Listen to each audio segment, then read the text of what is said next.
آپ کی جان خطرے میں ہے، نماز کا وقت ہو گیا، آپ نہیں کہہ سکتے ارے بھائی میں جہاد کر رہا ہوں، لڑ رہا ہوں، ابھی کیا نماز پڑھوں؟ جہاد کی حالت میں بھی نماز پڑھنا فرض ہے۔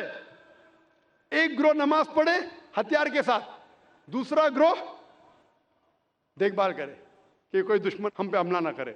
پہلا گروہ نماز پڑھ کے فارغ ہو جائے گا، دوسرا گروہ نماز پڑھے اور پہلا گروہ دیکھ بھال کرے کہ کوئی حملہ نہ کرے۔ اگر آپ کو ہتھیار اٹھانے کو مشکل پیش آ رہی ہے یا بارش ہے تو آپ ہتھیار کو نیچے رکھ سکتے، لیکن پھر بھی احتیاط برتو، شاید دشمن آپ پہ حملہ کرے۔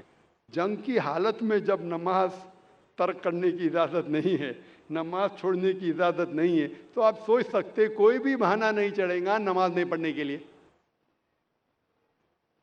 اللہ تعالیٰ فرماتے قرآن مجید میں سورہ بقرہ میں سورہ نمبر 2 آیت نمبر 239 میں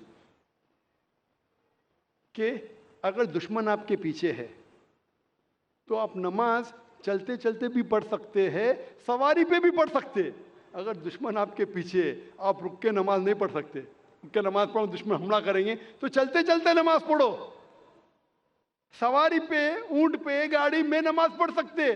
لیکن جب آپ محفوظ جگہ پہ پہنچو تو پھر آپ جس طریقے سے اللہ کے رسول نے فرمایا اس طریقے سے نماز پڑھو۔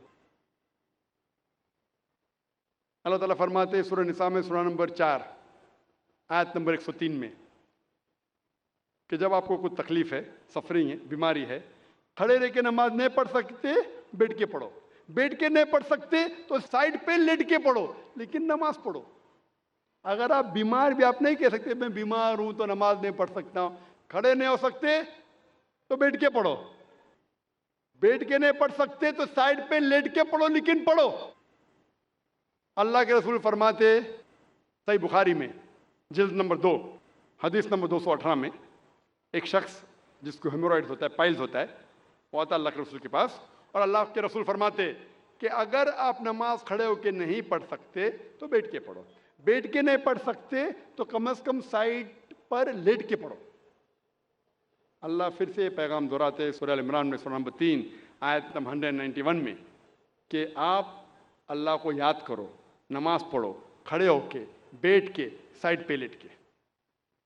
نماز نہیں پڑھنے کا کوئی بھی بہانہ نہیں چلے گا، نماز پڑھنا فرض ہے۔